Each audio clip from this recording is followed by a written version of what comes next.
Yes, welcome and good evening to all of you. Good evening, Sanj, Dhanesh, Meghna, Vaibhav, Samiksha, Swastik, Ronald, Suhani, Harshika, and Diptarka. Yes, ladies and gentlemen. Yes, ladies and gentlemen. Fasten your seat belts for the flight of FRA FSA is going to take off for an exotically new destination, and that is cash flow statement, cash flow statement, and cash flow statement. इससे interesting, इससे amazing कोई भी topic नहीं है आपके syllabus में, पूरे syllabus में. Personally speaking, this is one of my favorite topics, and that you will get to know in a span of just 1 hour. How interesting, how amazing this topic is. Yes, so आप सभी का स्वागत है cash flow statement के class में. Cash flow statement, ये नाम सुनकर क्या समझ में आ रहा है चैप्टर के बारे में? ये एक स्टेटमेंट है जहां पर अपने inflows and outflows of cash को स्टेट करते हैं, राइट? स्टेट करते. It is a statement in which the inflows and the outflows of cash are stated, right, in a statement format, presented in a statement format. Yes, cash flow statement is also a part of the financial statements of a company.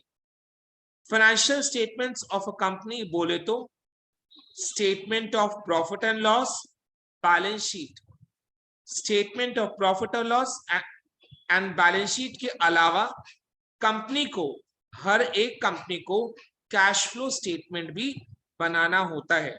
So cash flow statement is very much a part of the financial statements of a company, is very much prepared together with, along with statement of profit and loss and balance sheet. ये उतना ही जरूरी है जितना ये दो है. जितना जरूरी कैश, जितना जरूरी statement of profit and loss and balance sheet है, उससे कई ज्यादा जरूरी इनफैक्ट कैश फ्लो स्टेटमेंट को बनाना है.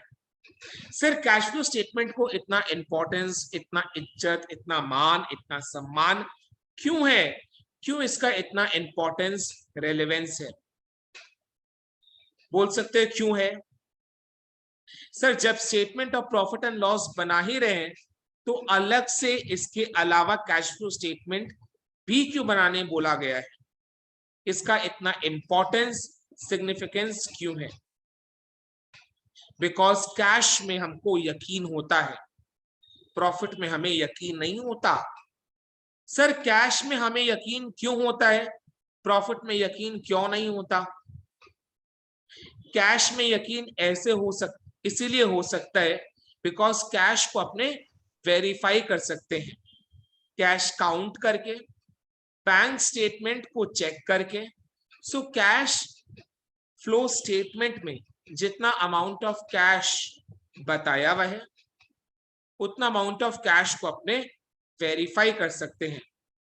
जो कैश कैश बॉक्स में है उसका काउंटिंग कर सकते हैं, जो कैश बैंक में है उसका बैंक बैलेंस चेक कर सकते हैं. So cash can be verified and checked, यानी कैश के साथ कोई भी घपला नहीं कर सकता. समझ में आ रहा है ना? जो फिगर कैश फ्लो स्टेटमेंट में दिखाई दे रहा है वही असलियत में उतना कैश होता है. But statement of profit and loss के साथ, statement of profit and loss के साथ मैनिपुलेशंस हो सकता है. जो डायरेक्टर्स है ना, वो statement of profit and loss को फैब्रिकेट कर सकते हैं, अपने अनुसार, अपने इच्छा अनुसार बना सकते हैं. बिकॉज डायरेक्टर्स के पीछे कौन पड़ा हुआ है? शेयर होल्डर्स पड़े हुए हैं. शेयर होल्डर्स कौन है? कंपनी के मालिक है. तो लोग लगातार डायरेक्टर्स के ऊपर में प्रेशर बनाए हुए हैं कि डायरेक्टर्स कंपनी का अच्छा प्रॉफिट दो, डायरेक्टर्स कंपनी का अच्छा प्रॉफिट दो, डायरेक्टर्स कंपनी का अच्छा प्रॉफिट दो. शेयर होल्डर्स लगातार प्रेशर बनाए हुए हैं. डायरेक्टर्स बेचारा करे तो क्या करे? अरे भैया कंपनी जैसा परफॉर्म कर रहा है वैसे ही परफॉर्म करेगा. अब शेयर होल्डर्स इतना अच्छा, अब शेयर होल्डर्स इतना ज्यादा प्रेशर बनाए हुए हैं, तो डायरेक्टर्स का प्रेशर कुकर फट गया। डायरेक्टर्स ने सोचा अब अपने लोग क्या करेंगे, प्रॉफिट एंड लॉस को फैब्रिकेट करेंगे, ऐसा बना देंगे, द टर्म इज बना देंगे, ऐसा बना देंगे कि उसमें प्रॉफिट अच्छा दिखाई। ये डायरेक्टर्स के हाथ में, बिकॉज आप खुद ही सोचो ना, आज ये statement of profit and loss कैसे बनाया जाता है, अकाउंटिंग स्टैंडर्ड्स को फॉलो करके बनाया जाता है।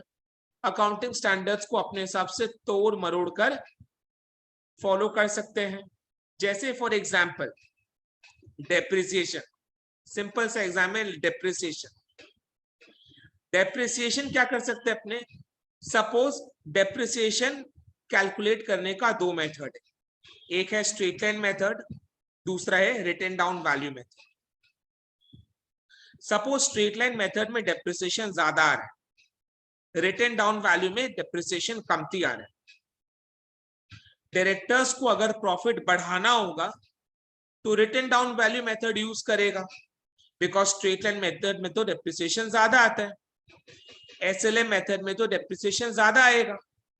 अगर डेप्रिसिएशन ज्यादा होगा, एक्सपेंस ज्यादा होगा, इनकम कम हो जाएगा। ठीक है, इनकम कम हो जाएगा, तो डायरेक्टर्स लोग क्या करते हैं, WDV मेथड को यूज करते हैं ताकि डेप्रिसिएशन कम आए। राइट, देखो अकाउंटिंग स्टैंडर्ड जो डेप्रिसिएशन के लिए है, वो दोनों में से कोई भी मेथड यूज करने के लिए अलाउ करते हैं। अब डायरेक्टर्स लोग क्या चालाकी कर रहे हैं, डायरेक्टर्स लोग ये कर रहे हैं कि वो मेथड को चूज कर रहे हैं जिससे कि डेप्रिसिएशन का अमाउंट कम आए और प्रॉफिट बढ़ावा दिखाई दे। सपोज जहां पर इंडस्ट्री में companies provision for bad and doubtful debt 5% के हिसाब से क्रिएट कर रहे हैं, वहां पर अपने कंपनी के डायरेक्टर्स लोग क्या कर रहे हैं, खाली 1% के हिसाब से provision for bad and doubtful debt create कर रहे हैं। वो बोलते हैं कि हमारा सारा डेटर्स अच्छा है, हमें अपने डेटर्स पर कोई शक नहीं है। अरे भैया शक जाने दो भाड़ में, डायरेक्टर्स लोग क्या कर रहे हैं, मैनिपुलेट कर रहे हैं, statement of profit and loss को मैनिपुलेट कर रहे हैं, अपने हिसाब से बनाने का कोशिश कर रहे हैं, प्रोविजन का अमाउंट कम दिखाने का कोशिश कर रहे हैं ताकि प्रॉफिट बढ़ावा आए। इंडस्ट्री में सारे कंपनीज अगर 5% के हिसाब से प्रोविजन बनाते हैं, यानी कंपनी का जो बिजनेस है उसमें 5% बैड डेट होने का चांसेस है, तो भला कैसे ये कंपनी सिर्फ 1% प्रोविजन बना के रह जा रहा है, तो जरूर दाल में कुछ काला है या दाल ही पूरी काली है। समझ में आया? तो अपने हिसाब से अकाउंटिंग पॉलिसीज को मैनिपुलेट करके डायरेक्टर्स लोग statement and profit and loss को, statement of profit and loss को फैब्रिकेट कर सकते हैं, बना सकते हैं, तैयार कर सकते हैं, ताकि शेयर होल्डर्स के सामने अच्छा पिक्चर दिखाई दे कंपनी का। तो भला बोलो, ऐसे प्रॉफिट एंड लॉस में क्या शेयर होल्डर्स को यकीन होगा? वो तो जो उनको दिखाया जाएगा वही उनको समझ में आएगा। Statement of profit and loss जो उनको दिखाया जाएगा वही उनको समझ में आएगा। बट कैश फ्लो स्टेटमेंट के साथ डायरेक्टर्स लोग चाह कर भी ऐसा नहीं कर सकते। डायरेक्टर्स लोग चाह कर भी ऐसा नहीं कर सकते। क्यों बोलो तो, because statement of profit and loss में जो कैश का बैलेंस दिया हुआ है ना,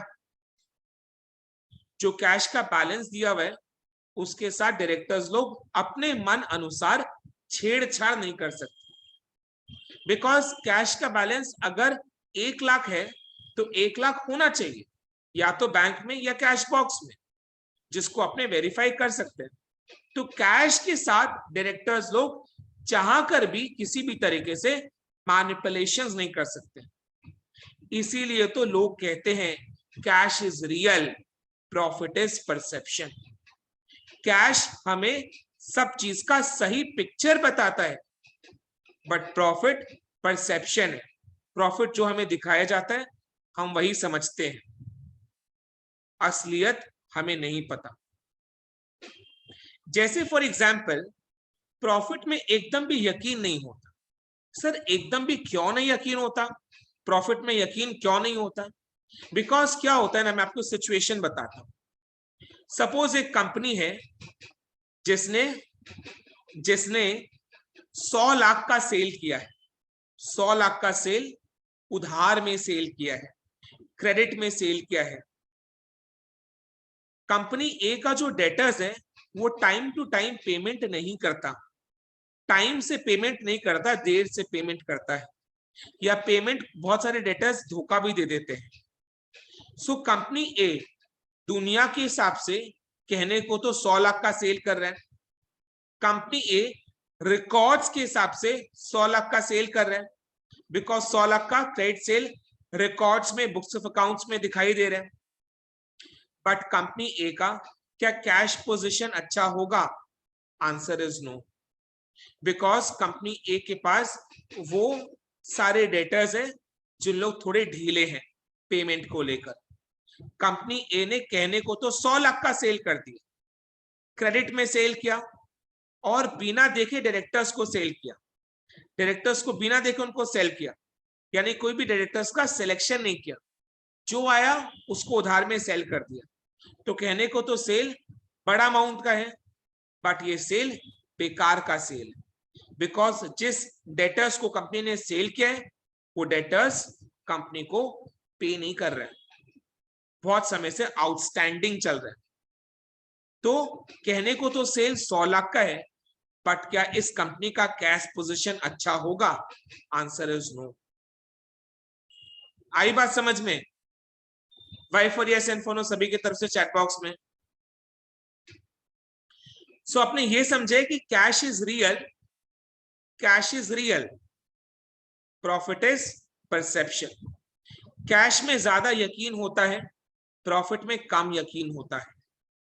कैश को डायरेक्टर्स लोग चाहकर भी मैनिपुलेट नहीं कर सकते, statement of profit and loss को डायरेक्टर्स लोग फैब्रिकेट कर सकते हैं, अपने अनुसार बना सकते हैं। तो प्रॉफिट एंड लॉस में यकीन नहीं होता, कैश में यकीन होता है, बिकॉज कैश को अपने वेरीफाई कर सकते हैं कैश काउंटिंग करके, प्रॉफिट को वेरीफाई नहीं कर सकते। प्रॉफिट में बस ये देख सकते हैं प्रॉफिट सही कैलकुलेट हुआ या नहीं, otherwise profit can be easily manipulated. तो इसीलिए जरूरत पड़ा कि company statement of profit and loss के साथ साथ कैश फ्लो स्टेटमेंट को भी प्रिपेयर करे। यानी कंपनी का जो फाइनेंशियल स्टेटमेंट्स है, कंपनी का जो फाइनेंशियल स्टेटमेंट्स है उसका क्या क्या एलिमेंट्स है? Statement of profit and loss, balance sheet and cash flow statement. इसके अलावा notes to financial statements and statement of changes in equity. So cash flow statement is very much a part of the financial statement which is prepared by the company. Yes. जब मेरे को पहली बार cash flow statement पढ़ाया जा रहा था, मेरे दिमाग में एक सवाल आया। क्या मैं वो सवाल आप लोग से पूछ सकता हूं? अगर आप लोग की इजाजत होगी तो पूछ लूंगा। पूछ सकता हूं? सब लोग बोले कि मत पूछो, पूछ लूं या नहीं पूछूं? सब लोग बोले कि पूछ लो भाई, बिना पूछे मानोगे थोड़ी ना। मेरे मन में एक सवाल आया था। सवाल क्या था सुनना, सवाल 10 करोड़ का था, ठीक है? 10 करोड़ का सवाल सुनना। सवाल ये था, मैंने सर से पूछा कि सर, ओ सर, सर, ओ सर, सर अगर अपने कैश बुक बना रहे, कैश बुक बना रहे, कैश अकाउंट बना रहे, जिसके डेबिट के साइड में रिसीट्स ऑफ कैश होता है, क्रेडिट के साइड में पेमेंट्स ऑफ कैश होता है। अगर अपने कैश बुक बना रहे जिसके डेबिट के साइड में कैश इन होता है, क्रेडिट के साइड में कैश गोज आउट होता है। सर अगर अपने कैश बुक बना रहे जिसके डेबिट के साइड में inflows of cash in bank होता है, क्रेडिट के साइड में outflows of cash in bank होता है, तो जब कैश बुक बना ही रहे हैं तो भला अलग से सेपरेटली कैश फ्लो स्टेटमेंट बनाने का क्या जरूरत? काहे दरकार है? काहे इतना खटनी करना है? जब एक ही बार में कैश बुक बना दे रहे हैं तो दोबारा कैश फ्लो स्टेटमेंट बनाने का क्या रिक्वायरमेंट, काहे माता फोड़ी, काहे इतना परेशान है? बोलो, कौन बोलेगा? सवाल 10 करोड़ का जितना हुआ कि नहीं? सवाल 10 करोड़ के जितना है। क्या होता है, कौन बताएगा? बोलो, सोचो, सोचो एंड सोचो। क्या होता है कि कैश बुक में प्रेजेंटेशन काफी बोरिंग है। कैश बुक में प्रेजेंटेशन काफी बोरिंग है। बोरिंग कैसे? डेबिट के साइड में सारा इनफ्लोज है, क्रेडिट के साइड में सारा आउटफ्लोज है, बस कैश इन डेबिट करते, कैश गोज आउट क्रेडिट करते, that is it. But cash flow statement में प्रेजेंटेशन थोड़ा सा अच्छा है, ऑर्गेनाइज्ड प्रेजेंटेशन थोड़ा सा अच्छा है, प्रेजेंटेशन थोड़ा सा ऑर्गेनाइज्ड। कैश फ्लो स्टेटमेंट में प्रेजेंटेशन थोड़ा सा ऑर्गेनाइज्ड अच्छा है। कैसे अच्छा है? कैश फ्लो स्टेटमेंट में क्या करते हैं अपने, कैश इनफ्लोज और आउटफ्लोज को 3 एक्टिविटीज में दिखाते हैं। कैश फ्लो स्टेटमेंट क्या बोलते हैं कि कंपनी 3 एक्टिविटीज करते है। कंपनी 3 एक्टिविटीज करता है। 3 एक्टिविटीज क्या क्या करता है? सोचो, कंपनी जब खुद का स्टार्ट किया होगा, कंपनी जब खुद का स्टार्ट किया होगा तो कहीं ना कहीं से फाइनेंस लिया होगा, से इक्विटी शेयर्स इशू किया होगा, प्रेफरेंस शेयर्स इशू किया होगा, डिबेंचर्स इशू किया होगा, लोन लिया होगा। फिर यहां से कंपनी रुपया लिया, फिर इन रुपयों को क्या क्या कंपनी इन्वेस्ट किया, किधर में? प्लांट मशीनरी, लैंड, बिल्डिंग, हेना तेना में इन्वेस्ट किया।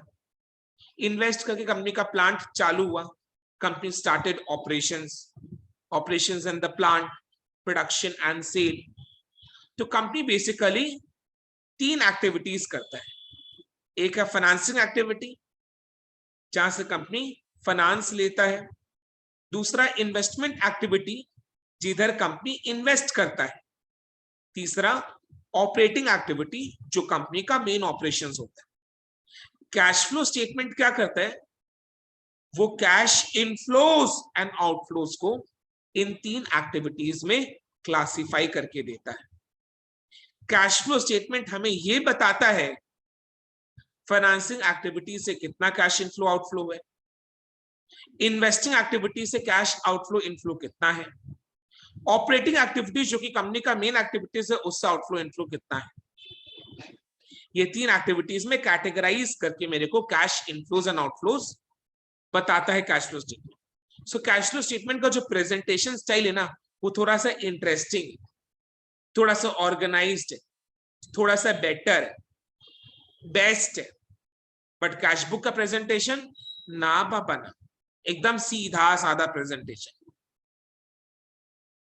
सर कैश फ्लो स्टेटमेंट में जो प्रेजेंटेशन अपने करते हैं, 3 एक्टिविटीज में कैश फ्लो को दिखा रहे हैं।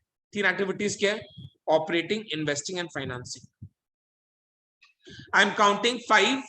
ये तीनों एक्टिविटीज का नाम लिखकर चैट बॉक्स में दो, सभी की तरफ से आंसर आना चाहिए। I am counting 5। Cash flow statement में जो 3 एक्टिविटीज है उसका नाम चैट बॉक्स में लिख के दो। राइट, 1, वेरी गुड वैभव, मेघना, हसन, धनेश, सीनम, सचिन। 2, स्वास्तिक, दीप्तारका।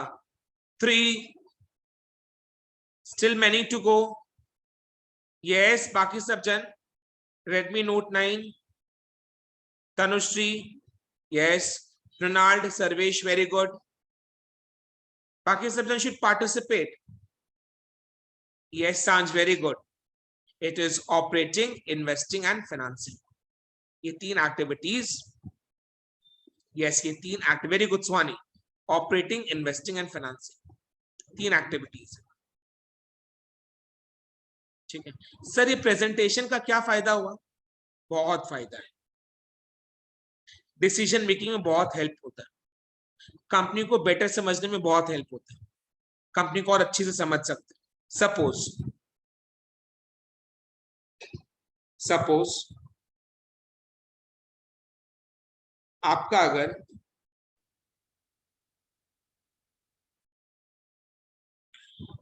ऑपरेटिंग एक्टिविटी से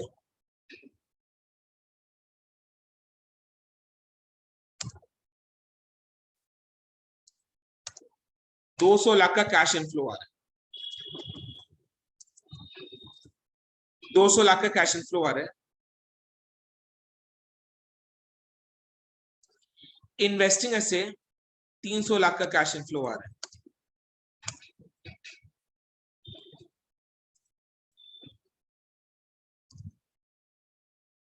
फाइनेंसिंग से 400 लाख का कैश इनफ्लो आ रहा है। तो इससे क्या समझ में आ रहा है? इससे ये समझ में आ रहा है, इससे ये समझ में आ रहा है, एक चीज क्या समझ में आया कि ऑपरेटिंग से बहुत कम आ रहा है। यानी कंपनी का जो मेन धंधा है ना, कंपनी का जो मेन ऑपरेशंस है, उसी में से कैश फ्लो बहुत कम आ रहा है। ये तो कंपनी के लिए अच्छी बात हुई नहीं। यानी कंपनी के लिए अगर पैसों के लिए, यानी कंपनी अगर पैसों के लिए किसी पर डिपेंडेंट है तो वो फाइनेंसिंग से डिपेंडेंट है, फाइनेंसिंग पर डिपेंडेंट। समझ में आया? इससे क्या समझ में आया कि कंपनी का जो मेन एक्टिविटी है, कंपनी का जो मेन ऑपरेशंस है, उससे बहुत कम पैसा है। मेन पैसा किधर से आ रहा है? फाइनेंसिंग से, इन्वेस्टमेंट से। समझ में आ रहा है? यानी दूसरा बात क्या समझ में आ रहा है? बोलो, दूसरा बात क्या समझ में आ रहा है? कि कंपनी ने बहुत ज्यादा फाइनेंसिंग लिया है इस बार, यानी ज्यादा शेयर्स इशू किया होगा, या लोन लिया होगा, या डिबेंचर्स इशू किया, प्रेफरेंस शेयर्स इशू किया। ये सारे काम कंपनी ने किया होगा, तब जाकर फाइनेंसिंग का कैश इनफ्लो इतना बड़ा है। और कंपनी इस तरीके के पैसों पर ज्यादा डिपेंड करता है, ना कि अपने ऑपरेटिंग एक्टिविटी से आए हुए पैसे पर। इन्वेस्टिंग एक्टिविटीज का पॉजिटिव कैश फ्लो आने का मतलब क्या हुआ? कि कंपनी ने इस साल अपने एसेट्स को बेचा है, बेचकर वहां से कैश इनफ्लो आया। समझ में आ रहा है? यस और नो? इन्वेस्टिंग एक्टिविटी से पॉजिटिव कैश इनफ्लो आने का मतलब क्या? कि कंपनी ने जरूर अपने एसेट्स को बेचा है, बेचकर पैसे आए हैं। आप सोच लो क्या कहने का मतलब है मेरा? कंपनी एक्सटर्नल फाइनेंसिंग भी ले रहा है और एसेट्स को भी बेच रहा है। तौबा तौबा, ऐसा दिन कंपनी दुश्मन को भी ना दिखाए, राइट? ऐसा दिन कोई दुश्मन को भी ना दिखाए कि एक्सटर्नल फाइनेंसिंग भी लिया जा रहा है, एसेट भी बेच रहे हैं, और ऑपरेटिंग का ठन ठन गोपाल है। तो बहुत बुरा बोला जाएगा इस कंपनी के बारे में। इस कंपनी को लोग, शेयर होल्डर्स लोग बद्दुआ देंगे कि तुम इतना शेयर्स इशू कर रहे हो, लोन ले रहे हो, एसेट को भी बेच रहे हो, कंपनी डिवेस्ट कर रहा है, और ऑपरेटिंग का कुछ भी नहीं। समझ में आया? राइट? सपोज अगर ये ऐसा सिचुएशन होता है, मतलब इन्वेस्टिंग नेगेटिव में होता, यानी इन्वेस्टिंग में पैसा गया है। अगर इन्वेस्टिंग नेगेटिव में है, यानी कि इन्वेस्टिंग में पैसा गया है, ये सोनो, इन्वेस्टिंग में पैसा गया यानी एसेट्स खरीदे हैं। अगर इन्वेस्टिंग में पैसा गया है यानी एसेट्स खरीदे हैं, यानी कि कंपनी एक्सपैंड कर, कंपनी एक्सपैंड कर। अगर नेगेटिव आ रहा है यानी एसेट्स खरीदा है, एसेट्स में पैसे गए हैं, कंपनी एक्सपैंड कर रहा है। यस और नो? अब एक्सपेंशन करने के लिए कंपनी के पास मेन पैसा किधर से आ रहा है? फाइनेंसिंग से आ रहा है। कंपनी जो एक्सपैंड कर रहा है ना, फाइनेंस लेकर कर रहा है, ना कि ऑपरेटिंग से। ऑपरेटिंग से मदद नहीं आ रहा है, उतना मदद नहीं आ रहा है जितना फाइनेंसिंग से आ रहा है। समझ में आया? सो ये सारे एनालिसिस अपने कर सकते हैं using the cash flow statement, because company का 3 ही काम होता है, फाइनेंसिंग, इन्वेस्टिंग और ऑपरेटिंग। फाइनेंस जिधर से फाइनेंस लेते हैं, इन्वेस्टिंग वो फाइनेंस को जिधर इन्वेस्ट करते हैं, फिर जहां से इन्वेस्ट किए वहां से जो कंपनी बिजनेस ऑपरेशंस कर रहे हैं, वो ऑपरेशन से कंपनी कितना कैश कमा ले रहे हैं। सो 3 ही काम है, वो तीनों काम से कंपनी का कितना कैश इनफ्लोज आउटफ्लोज आता है, वो चीज अपने को कैश फ्लो स्टेटमेंट से पता लग सकता है। यस और नो? यस। एक एक करके तीन एक्टिविटीज को डिस्कस करते हैं। सबसे पहले फाइनेंसिंग। फाइनेंशियल एक्टिविटी का मतलब क्या? जिधर जहां से कंपनी ने फाइनेंस लिया है, जैसे equity shares, issue of equity shares. अब इश्यू ऑफ इक्विटी शेयर्स है, issue of equity shares is inflow और outflow? Inflow, inflow, I for inflow, O for outflow? Inflow, I for inflow, O for outflow? Inflow है। अब equity shares याद कर लिया, financing activity में issue of equity shares. अब equity shares अगर issue हुआ होगा तो कंपनी कभी भी बीच में इसको बायबैक भी कर सकता है, बायबैक भी हो सकता है इसका। यस और नो? बायबैक भी हो सकता है इक्विटी शेयर्स का, यानी कंपनी पैसा देकर अपना इक्विटी शेयर्स वापस ले सकता है। पैसा देकर आउटफ्लो ऑफ कैश, पैसा देकर आउटफ्लो ऑफ कैश कंपनी अपना इक्विटी शेयर्स वापस भी ले सकता है, बायबैक। तो बायबैक क्या है, आउटफ्लो या इनफ्लो? आउटफ्लो या इनफ्लो? आउटफ्लो।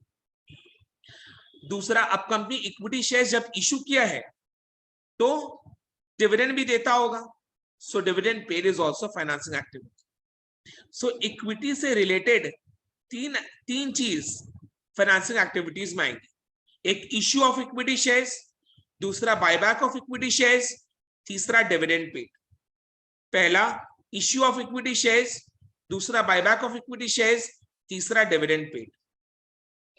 ये तीन चीज आ गए फाइनेंशियल एक्टिविटीज में relating to equity shares. Preference shares के केस में भी वैसा ही, issue of preference shares, redemption of preference shares, preference dividend paid. Loan के लिए loan taken, repayment of loan, repayment of loan, interest paid. Debentures के लिए issue of debentures, redemption of debentures and interest paid. आई बात समझ में? याद हो गया? हाँ ना? Yes, yes, yes. Then investing activities, जिधर कंपनी इन्वेस्ट करता है। आप ये देखो कंपनी किधर किधर अपना पैसा को लगाता है, कंपनी अपना पैसा किधर किधर लगाता है, राइट? जैसे किधर किधर लगाएगा, फिक्स्ड एसेट परचेज करेगा। फिक्स्ड एसेट में क्या क्या परचेज करेगा? टैंजिबल इंटैंजिबल दोनों, ओए टैंजिबल इंटैंजिबल दोनों।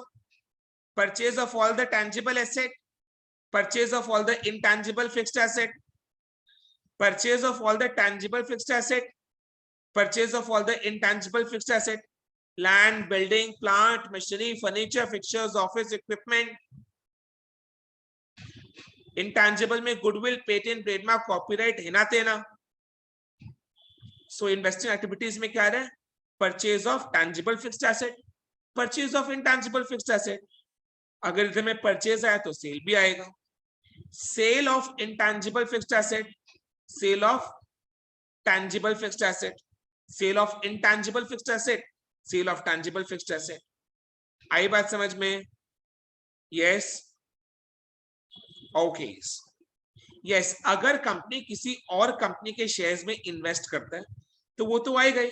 Purchase of shares of Reliance, purchase of shares of TCS, purchase of shares of Infosys, then sale of shares भी आएगा, sale of shares of Infosys, sale of shares of TCS, fixed deposit का करना, fixed deposit का mature होना, ये सारे investing activities में आएंगे। अच्छा मेरे को ये बताओ, अगर अपने फिक्स्ड डिपॉजिट में इन्वेस्ट करते हैं तो फिक्स्ड डिपॉजिट से हमें क्या मिलता है? इंटरेस्ट मिलता है। फिक्स्ड डिपॉजिट से इंटरेस्ट मिलता है। So interest received is investing activity. Interest received is investing activity. फिर अगर मैंने कोई कंपनी का शेयर्स खरीदा है तो उस कंपनी से क्या मिलेगा? डिविडेंड मिलेगा। So dividend received is investing activities. यानी अपने लोग क्या समझे, interest paid is what activity? Interest paid, F for financing, I for investing, O for operating. It is financing. Interest received, it is investing. Dividend paid, financing. Dividend received, investing. Very good. अच्छा, मैं एक example देता हूं, बताना ये कौन से activity में जाएगा, फाइनेंसिंग, इन्वेस्टिंग या ऑपरेटिंग।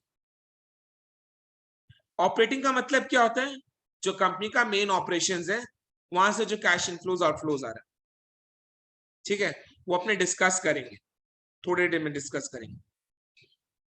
मेरे को बताना, एक सिचुएशन बोल रहा हूं, आपको ये बताना होगा कि ये वाला कौन से एक्टिविटी में जाएगा, ठीक है। डन। इन्वेस्टिंग, फाइनेंसिंग या operating. Purchase of machine bye issue of shares, purchase of machine bye issue of shares.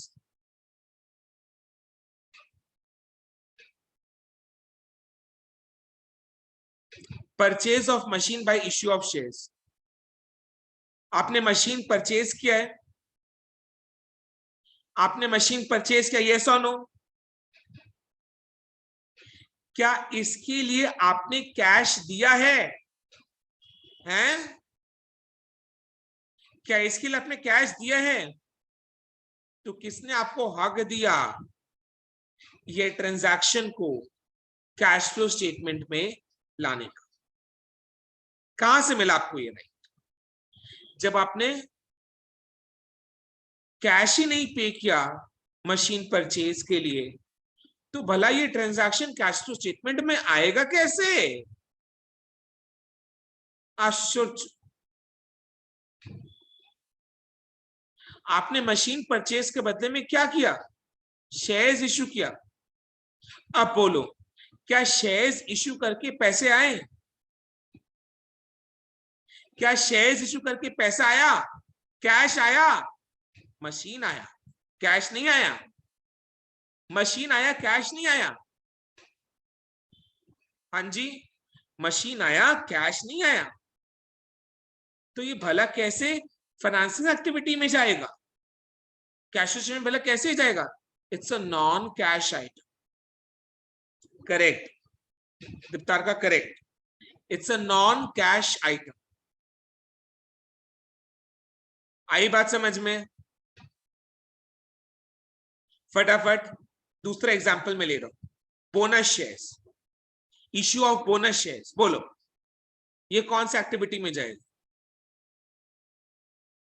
क्या बोनस शेयर्स के लिए अपने शेयर होल्डर से कैश लेते हैं? क्या बोनस शेयर्स इश्यू करने के लिए शेयर होल्डर से कैश लेते हैं? नहीं। तो ये भला कैश फ्लो स्टेटमेंट में कैसे जाएगा? नहीं जाएगा ना। तो खाली कैश आइटम जाता है। कैश फ्लो स्टेटमेंट में कोई आइटम जाएगा या नहीं जाएगा, ये बात को जज करने के लिए उसका ट्रांजैक्शन जर्नल पास कर लेना। जर्नल में अगर कैश इन्वॉल्व नहीं है तो वो कैश फ्लो स्टेटमेंट में भी नहीं जाता है। आई बात समझ में? So cash flow statement is a part of the financial statement prepared by the company. It is prepared together with balance sheet, statement of profit and loss, and other components like notes to financial statements, statement of changes and equity. So इन सब के साथ cash flow statement भी बनाया जाता है। इसका need क्या है? Because cash is real, profit is perception. Cash को अपने वेरीफाई कर सकते हैं चेक करके, प्रॉफिट को नहीं कर सकते। कैश पर यकीन होता है, प्रॉफिट पर यकीन नहीं होता, बिकॉज प्रॉफिट को डायरेक्टर्स लोग मैनिपुलेट भी कर सकते हैं, बना भी सकते हैं, बट कैश के साथ ये मैनिपुलेशन असंभव है। जब कैश बुक बना ही रहे हैं तो कैश फ्लो स्टेटमेंट बनाने का क्या नीड है, बिकॉज कैश बुक में प्रेजेंटेशन काफी बोरिंग स्टाइल से दिया हुआ है। कैश फ्लो स्टेटमेंट में थोड़ा सा ऑर्गेनाइज्ड वे में प्रेजेंटेशन। कैश फ्लो स्टेटमेंट में कैश इनफ्लोज और आउटफ्लोज को 3 एक्टिविटीज में क्लासिफाई करके प्रेजेंट किया जाता है। 3 एक्टिविटीज कौन से हो गई, वही जो हर एक कंपनी करता है। हर एक कंपनी क्या एक्टिविटीज करता है, फाइनेंसिंग का, इन्वेस्टिंग का, ऑपरेटिंग का, ये 3 एक्टिविटीज करता है। तो ये तीनों एक्टिविटीज करके कंपनी का, समझ में आया ना, ये 3 एक्टिविटीज करता है। तो ये तीनों एक्टिविटीज को करके कंपनी का कितना कैश इनफ्लो आउटफ्लो आता है वो कैश फ्लो स्टेटमेंट से पता चलता है। आई बात समझ में, राइट। ये क्लासिफिकेशन बेसिकली डिसीजन मेकिंग के लिए काफी हेल्पफुल होता है। कंपनी के बारे में और अच्छा समझ पाते हैं कि कंपनी क्या क्या कर रहे हैं। जैसे इन्वेस्टिंग अगर पॉजिटिव आया तो कंपनी ने एसेट को बेचा है, नेगेटिव आया यानी कंपनी ने एसेट खरीदा है, एक्सपैंड किया। फाइनेंसिंग अगर पॉजिटिव है यानी कंपनी ने नया फाइनेंस लिया, नया इक्विटी शेयर इशू किया होगा, या नया डिबेंचर्स इशू किया होगा, या लोन लिया होगा। इस तरीके से फाइनेंसिंग एक्टिविटीज में क्या क्या कैश इनफ्लोज आउटफ्लोज जाते हैं, issue of equity shares, buyback of equity shares, equity dividend paid, issue of preference shares, redemption of preference shares, preference dividend paid. Loan के लिए भी वही सेम चीज, लोन टेकन, रीपेमेंट